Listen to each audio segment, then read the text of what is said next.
Okay. तो जो अभी तक जो हमने ये देखा है कि भाई टाइप 1 और टाइप 2 एलएसए कौन जनरेट करता है? ईच राउटर किसकी इंफॉर्मेशन शेयर करता है?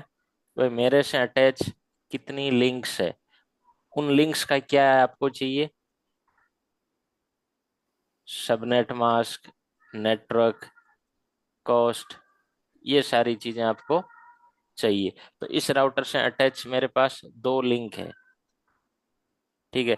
तो ये कितनी एडवर्टाइज कर रहा है? दो। अगर ये इथरनेट होती, ये वाली लिंक भी क्या होती? इथरनेट, पॉइंट टू पॉइंट की बजाय, तो ये राउटर कितनी एडवर्टाइज करता है? Link count 2। क्योंकि मैंने इस एक नेटवर्क को पॉइंट टू पॉइंट बना रखा है, इस वजह से ये लिंक काउंट कितनी कर रहा है? 3। क्यों? क्योंकि पॉइंट टू पॉइंट में एक लिंक को वो दो एलएसए काउंट करता है, एक एलएसए करता है एज ए स्टब नेटवर्क, और एज को करता है point to point. That's all what we have learn so far. तो is that clear? Yes sir. ठीक है, ओके। तो अब आगे के जो यहाँ पे देखो नेटवर्क एलएसए, यहाँ पे क्या दिख रहा है आपको? राउटर एलएसए का सेक्शन है वो ये वाला है, राउटर एलएसए का एरिया 10, ये राउटर एलएसए का पूरा सेक्शन है। इसमें सो इम्पोर्टेंट जो चीज है वो आपको ध्यान देने की है, लिंक काउंट।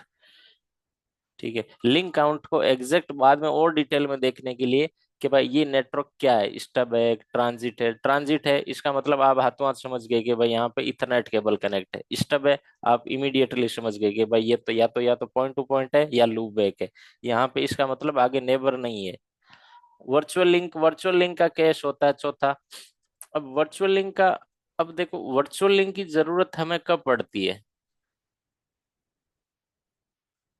जब कोई भी ओएसपीएफ का नेटवर्क राउटर एरिया 0 से डायरेक्टली अटैच्ड नहीं हो। क्या नहीं हो? एरिया 0 से डायरेक्ट से। डायरेक्टली कनेक्टेड नहीं, उस केस में हमें किसकी जरूरत पड़ती है? हमें जरूरत पड़ती है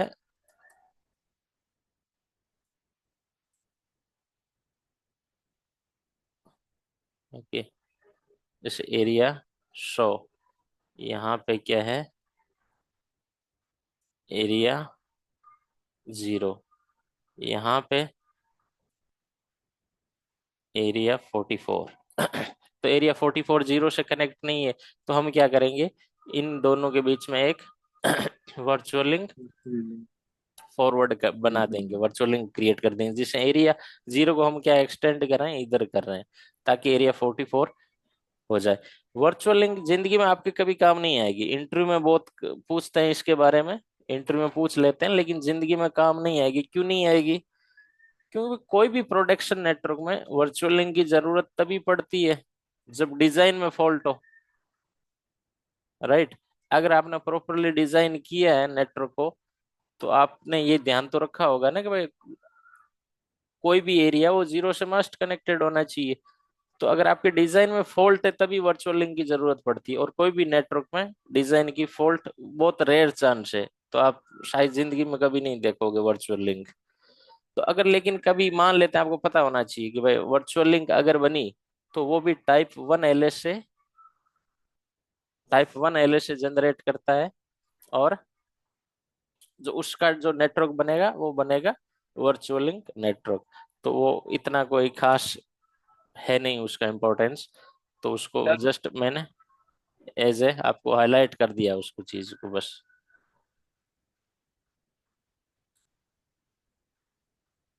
क्या हुआ? क्या कोई कुछ बोल रहा था? मैं क्यों सर, एरिया जीरो दो तीन जगह नहीं बना सकते क्या? बना सकते हैं ना, कितनी जगह बना दो। तो फिर तो अगर नहीं, मान लो वो मतलब 44 फोर्थ था मनी। एरिया, उस 44 के इधर एक और हाँ होता जीरो, तो तब भी काम कर लेता, हाँ लेकिन वो ये ना वो उस एरिया जीरो वाले उस एरिया जीरो वाले से बात नहीं कर पाता। हाँ, मतलब दो, फिर वो एरिया एरिया कनेक्ट नहीं हो पाते हैं ना हाँ जीरो और जीरो से। हाँ, दो, वो फिर वो जीरो जीरो भी नहीं बात नहीं करते, और वर्चुअलिंग की ही जरूरत पड़ती उस केस में। अगर दो बना लेते तो अलग डोमेन हो जाते वो। ठीक है सर। बैकग्राउंड वॉइस कितनी आ रही है? एकदम बढ़िया आ रही है सर। नहीं बैकग्राउंड वॉइस आनी नहीं आ चाहिए। रही है सर। नहीं आ आपकी रही है? क्लियर आ रही है सर। वह ठीक है, वो यहाँ आपकी बोल डीजे जे बज रहा है यार, तो इसलिए पूछा। बैकग्राउंड। ठीक है, ओके। आज जो अब अगर टाइप 1 और टाइप 2 पढ़ लिए हमने, एलए से टाइप 2 कब जनरेट होगा? जब मल्टी एक्सेस लिंक होगा, ओके, इथरनेट लिंक होगी, वहां पे जो नेटवर्क बनेगा वो ट्रांजिट बनेगा, वो टाइप 2 एलए से जनरेट करेगा। जिन टाइप 2 एलए से जनरेट कौन करता है? Only DR. डीआर ही जनरेट करता है ना। डीआर सिंगल टाइप 2 एलए से जनरेट करता है। सिंगल टाइप से आप समझ गए होंगे कि भाई एक एलए से जनरेट करेगा, लेकिन उसमें मल्टीपल लिंक हो सकती है, मल्टीपल लिंक्स हो सकती है, लेकिन एलए से हर राउटर एक ही करेगा। तो मैं ये मान के चल रहा हूँ कि आपको मैंने दोनों टाइप 1 और टाइप 2 आपको समझ में आ गया। तो अब आगे आप हम जो कल वाला बाकी था चैप्टर उसके बारे में डिस्कस करते हैं, इंटरव्यू के बारे में डिस्कस करते हैं। ठीक है। कल जो हम जहाँ पे छोड़े थे, जो जगह थी वो थी कि भाई हाँ मान लेते हैं कि भाई एचआर ने आपका सीवी देख लिया है। एचआर तो पता हो गया होगा आपको कौन है। एचआर ह्यूमन रिसोर्स डिपार्टमेंट होता है जिसका मेन काम होता है recruiting the persons to the job, to do the job. Okay. तो एचआर आपको कॉल करेगा आपका सीवी शॉर्ट लिस्ट करके, और वो बहुत सारे सवाल आपको पूछेगा, और इनका मतलब आपको पता होना चाहिए। तो जो एचआर जो बेसिकली जो पहला नॉर्मल सवाल होगा होगा वो तो यही होगा ना कि भाई M I speaking with,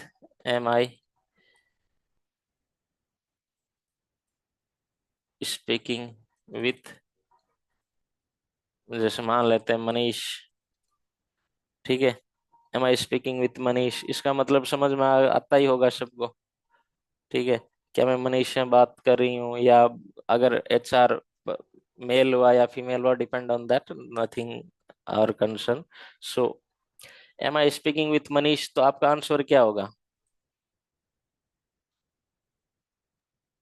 yes. Yes.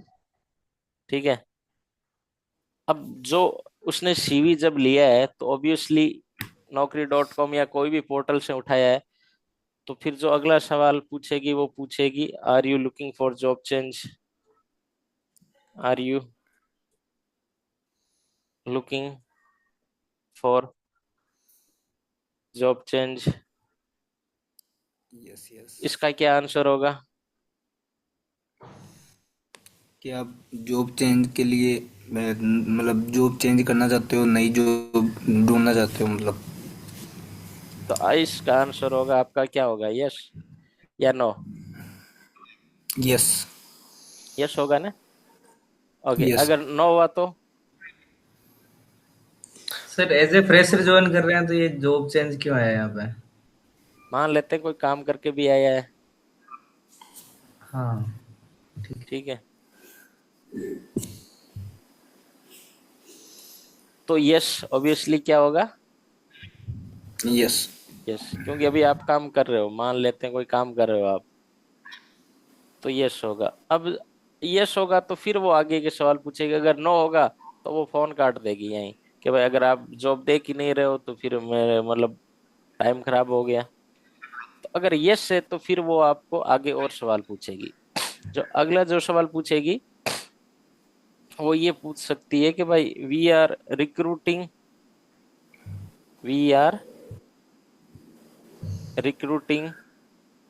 A person on this location, a person on this location, मान लेते हैं Bangalore, Gurgaon, Hyderabad, whatever the location is. So are you comfortable to move on this place, और are you comfortable to commute this location? तो आपका answer क्या होगा? Yes, I am comfortable. Yes, ठीक है। अब अगला सवाल क्या होगा कि भाई ओके ठीक है, हमारे पास जॉब है और आप वो गुड़गांव में है और गुड़गांव आप शिफ्ट होने के लिए तैयार है, तो अगला जो उसका सवाल होगा वो क्या होगा? What is your current CTC? What is your current CTC? What is your current CTC, इसका क्या मतलब हुआ? सालाना पैकेज। सीटीसी का मतलब होता है cost to company, cost to company, ठीक है। मान लेते हैं कॉस्ट टू कंपनी क्या होती है, सीधी सी बात है कि भाई एक एम्प्लॉय को मान लेते हैं एक 30,000 सैलरी दे रहा है कोई बंदा, ठीक है, तो उसमें हो सकता है 27,000 उसके खाते में जा रहे हो, 2,000 उसके क्या कट रहे हो, पीएफ के कट रहे हो, 1,000 रुपये उसके मेडिकल के कट रहे हो, तो लेकिन कंपनी को कितना देना पड़ रहा है? 30 के। उसके बंदे के खाते में कितने आ रहे हैं? 27। तो 3,000 कहाँ जा रहे हैं? 3,000 कहाँ जा रहे हैं? पीएफ अकाउंट में। मान लेते हैं 2,000 किस में जा रहे हैं? पीएफ अकाउंट में, प्रोविडेंट फंड। पीएफ क्या होता है? प्रोविडेंट फंड, संचित निधि।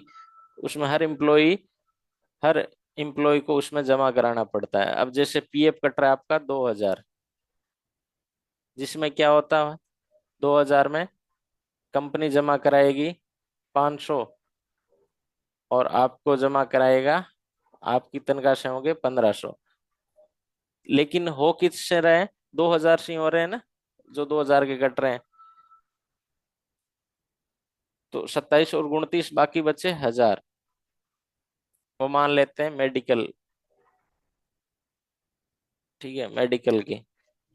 तो टोटल 30,000 30,000 हो रहे हैं, तो कंपनी कितना पे कर रही है? 30,000। तो इस केस में आपको क्या बोलना है? सीटीसी। तो डिपेंड ऑन योर जॉब आप बोल सकते हो 3 to 5, जो भी आपकी सैलरी रेंज होगी उस हिसाब से आप बोल सकते हो 3 to 5 lakhs एनम। एनम मतलब पर ईयर, ठीक है। जो अगला जो सवाल पूछेगी वो पूछेगी what is your expected CTC? Expected CTC, इसका क्या मतलब हुआ कि भाई आप हमसे कितनी सैलरी की उम्मीद कर रहे हो? अगर 30,000 आपको यहाँ करंट मिल रही है तो आप हमसे कितना चाहते हो?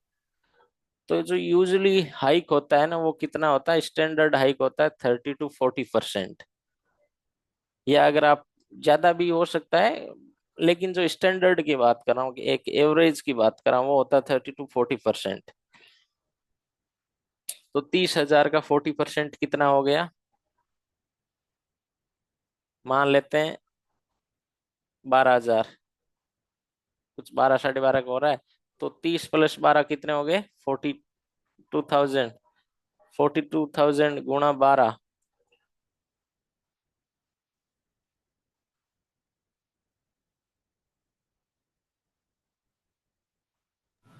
80 और 12, नहीं 24। 4 छिंतर, 5 छिंतर, हाँ नहीं 5 छिंतर नहीं। 48,400। कहाँ 48,400 रहा, 504 8। डबल इससे जीरो 4,80,000 प्लस 24,000 और जोड़ दो उसमें। ऐसे। 5,06,000। 5,000, 6,000, सही है। 5,06,000। तो ये क्या होगी आपकी एक्सपेक्टेड सिटी से। यहां तक उसको पता नहीं चल रहा है कि भाई आपको इंग्लिश आती है या नहीं आती है, यहां तक अभी तक कोई लूप होल मिला? No sir, very easy. है ना? अभी तक उसको नहीं मालूम है कि भाई आपको अंग्रेजी आती है या नहीं आती, क्योंकि अभी तक जो आंसर थे वो यस और नो में थे। ठीक है, एक आपको नंबर्स बोलने थे, बस इतना था। तो इतना तो बोल लोगे ना? हाँ सर। यस बस, यस लेकिन सर। ध्यान से सुनना, ऐसे नहीं कि सवाल कुछ बोल दिया कि वो पूछ रही है what you are looking for job change, आप बोल रहे हो 4 लाख 5 लाख। तो मतलब कभी जरूरी थोड़ो इसी हिसाब से सवाल पूछे हो, और भी पूछ सकती है, और भी मतलब पहले कोई दूसरा सवाल पूछ सकती है। तो अब मान लेते हैं आपने किया 5 लाख एक्सपेक्टेड, अब 5 लाख उस मान लेते हैं वो जो बंदे ने प्रोजेक्ट लिया था उसने कॉस्टिंग कर रखी थी पर बंदे की, कि भाई एक बंदे का मेरा बजट है 6 लाख का। तो आप बजट के अंदर हो। ठीक है, अगर आप मांग लेते 7 लाख तो वो नहीं थी आपके लिए पोजीशन 7 लाख, तो आप आउट ऑफ बजट हो जाते, आपको डिस्कनेक्ट हो जाता। अब करंट सीटीसी पूछ ली। ओके, अगले सवाल पूछ सकते हैं कि भाई आप 1 साल से काम कर रहे हो, why do you want do you want to change. ठीक है, why do you want to change, कि भाई जॉब क्यों चेंज करनी है तुम्हें। इसका क्या सवाल हो सकता है? इसमें ईमानदारी का सवाल तो यही होगा भाई, पैसों के लिए। लेकिन डायरेक्टली पैसों का बोलें कैसे? ठीक है, तो हाँ, आप बोल सकते हो कि भाई in current organisation the learning the learning standard is not as per my expectation. ठीक है, ये बोल सकते हो। और ये बोल सकते हो कि भाई right now I am living in Jaipur, I want to move in the bigger city to enhance my career और इनहेंस माय स्किल सेट। ठीक है, दैट इज आंसर। आल्सो बोल सकते हो फाइनेंशियल रीजन भी बोल सकते हो। The reason I want to change is that financial reason, because right now I am getting very low salary as compare to my skill set, compare to my skill set. तो आप वैसी चीज बोल सकते हो। तो यहाँ आपको कुछ बोलना पड़ेगा, यस नो से काम नहीं चलना पड़ेगा। Why do you want to change job, yes बोल दो तो उसको डाउट होने लग जाएगा भाई हाँ कुछ मामला गड़बड़ है। तो यहाँ पे क्लेवर आंसर देना, क्लेवर का मीन्स जिससे उसको भी लगेगा भाई ठीक है, उसको भी ईमानदारी वाला आंसर नहीं सुनना, आपको भी नहीं देना। ठीक है, तो सीधे से बोल सकते हो भाई क्यों चेंज करनी है, तो बोल देना enhance my skills because in current job I do not see any growth in my skill set, that's the reason I want to change। तो याद रह जाएगा ना? याद नहीं रहे हो तो देख लेना इस वीडियो को बाद में। ठीक है, तो ये हो गया। बोला भाई ठीक है, रीजनेबल आंसर है। 3 4 आंसर बताए, इनमें से कोई सा भी एक चिपका देना। ठीक है, अब मान लेते हैं अगला भाई पूछ ले कि भाई आप how can you relocate, how can you relocate.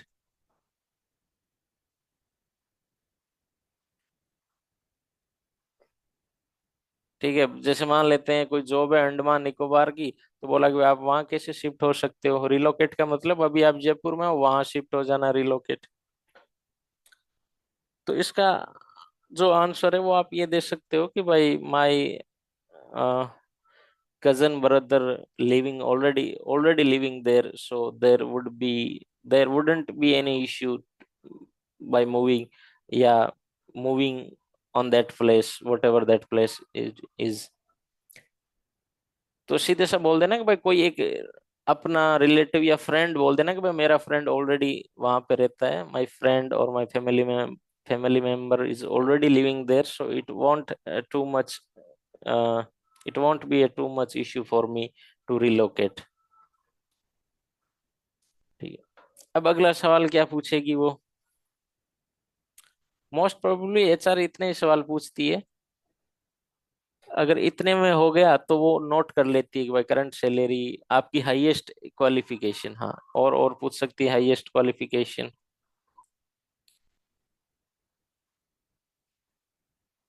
Highest qualification in the sense के भाई ग्रेजुएट तो होना, वो ये पूछना चाह रही है। तो यस, तो आपका आंसर क्या होगा? Yes, I am graduated. अब ग्रेजुएटेड कौन सी स्ट्रीम से? It can be a BA, it can be a BCA, it can be BTech, it can be BBA, whatever degree you have you can mention. If you have a master degree, then you can also mention that I have done MA, whatever, master of arts, master of computer application, MCA, whatever you have degree. तो highest qualification, what certification do you have? अगला सवाल वो पूछ सकती है, what certification.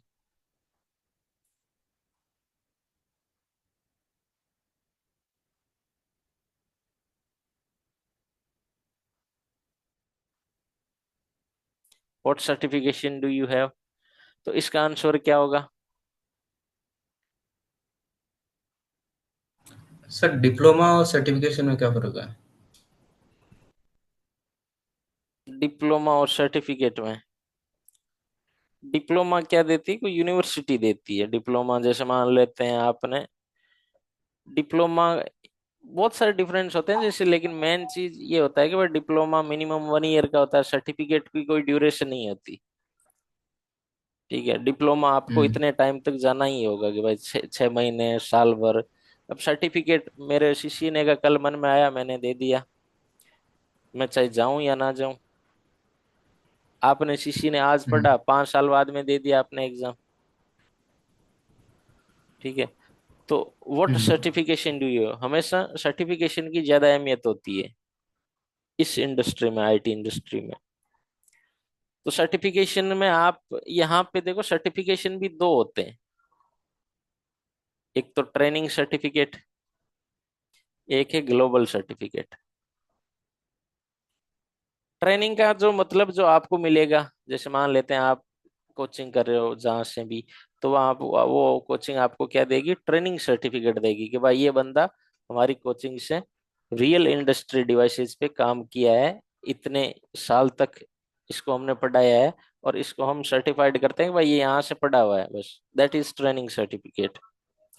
तो वो कोई से को भी दे सकते हैं, राइट। ग्लोबल सर्टिफिकेट क्या होता है? आपको पैसे देके एग्जाम देना पड़ता है। ठीक है, you have to pay and then you will appear in the exam. If you pass that exam, then only you will get your certificate. ठीक, तो कीमत किसकी ज्यादा होगी?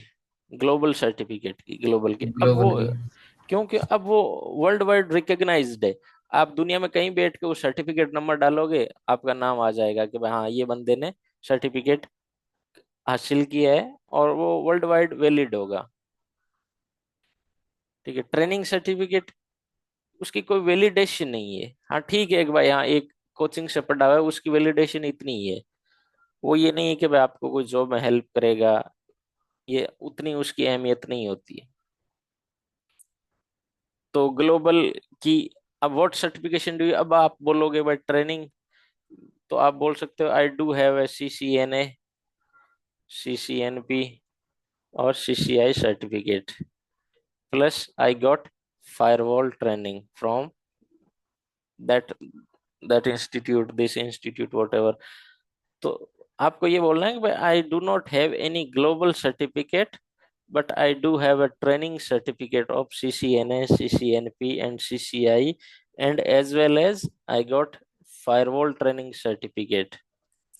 I do not have a global certificate, but I am planning to get one global certificate in uh, I'm looking for I'm looking to get a couple of global certificate in coming time या whatever, कि भाई आने वाले समय में मैं global certificate certified होने के लिए देख रहा हूँ। तो ये हो गई चीज। ठीक है भाई, अब आपको क्या बताना है, इस रास्ते पे निकल जाना है, ये रास्ता बता के। अब अगला जो एचआर का सवाल होगा वो मोस्ट प्रोबेबली नहीं, ज्यादा इतना मामला नहीं है। वो बता देगी कि भाई मेरे सैलरी पैकेज हम तो इतना अफोर्ड कर सकते हैं, तो वो ये सवाल पूछ सकती है। ओनली वी कैन ऑफर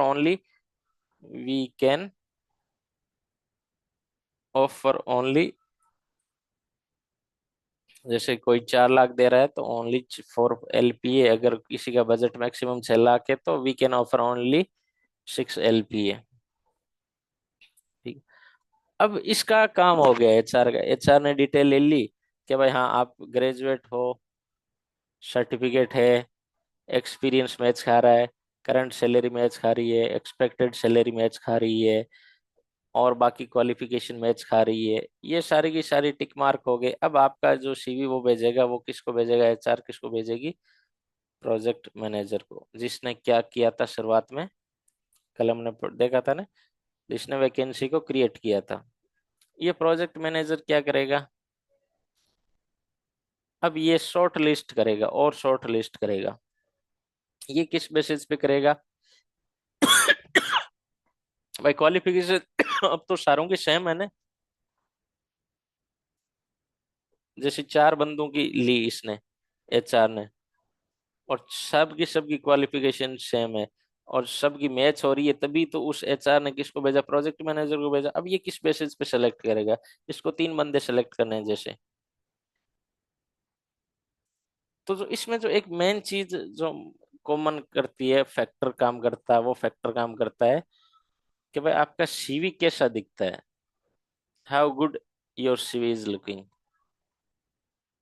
आपका सीवी कितना बढ़िया तरीके से प्रेजेंट कर पा रहे हो आप, या कितनी बढ़िया तरीके से बना हुआ है, कितनी ज्यादा स्किल्स ऐड किए, उस हिसाब से ये प्रोजेक्ट मैनेजर सेलेक्ट करता है यूजुअली। तो मान लेते हैं इसके पास, मान लेते हैं स्किल्स ज्यादा है, लेकिन सीवी ऐसे ही बना रखा है 12वीं पास जैसा, तो ये सीवी मोस्ट प्रोबेबली क्या हो जाएगा, रिजेक्ट। एक ये बंदा है, इसको आता कुछ नहीं है, लेकिन सीवी ऐसे बना रखा है जैसे पूरी दुनिया की चीजें आती है इसको। ठीक है, तो इसने क्या किया, सीवी तो शॉर्ट लिस्ट करवा लिया। अब जैसे ही सीवी शॉर्ट लिस्ट हुआ, अगला स्टेप होता है इंटरव्यू का। जो अगला स्टेप आएगा वो कौन सा होगा, इंटरव्यू। इंटरव्यू कौन लेगा, बेसिकली या तो टीम लीड लेता है, या फिर कोई टेक्निकल इंजीनियर जिस पोजीशन पे है, टेक इंजीनियर, वो लेता है। अब इंटरव्यू में क्या सवाल पूछेगा कि भाई कैसे हुआ। अब जैसे ही इस प्रोजेक्ट मैनेजर ने उन सीवी को शॉर्ट लिस्ट किया, प्रोजेक्ट मैनेजर वापस एचआर को बोलेगा कि भाई मैंने 3 सीवी शॉर्ट लिस्ट किए, इन तीनों के इंटरव्यू शेड्यूल कराओ। फिर अगेन एचआर किसको कॉल करेगी, इन तीनों बंदों का कॉल करेगी, अलग अलग टाइम स्लॉट पे इंटरव्यू शेड्यूल कराएगी। ठीक है, अब मान लेते हैं इंटरव्यू शेड्यूल हो गया, अब इंटरव्यू वाला क्या पूछेगा।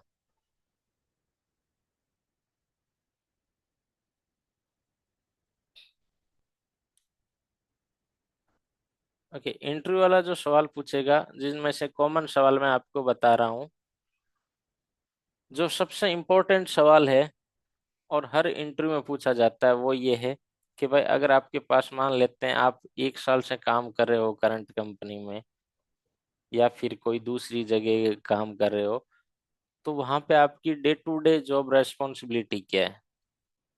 जो पहला सवाल होगा वो क्या होगा, what is your day to day job responsibility.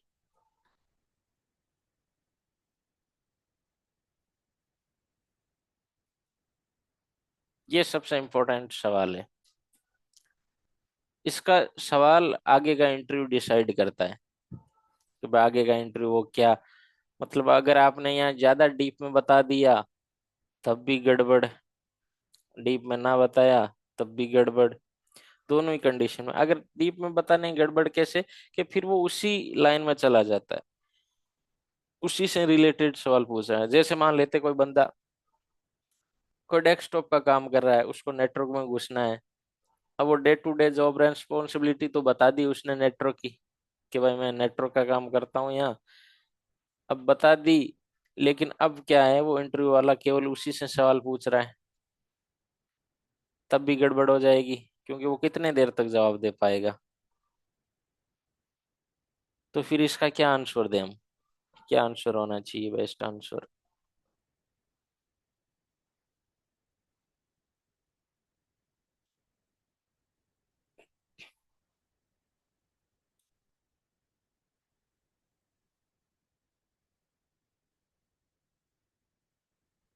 ठीक है, तो ये जो सवाल है ना,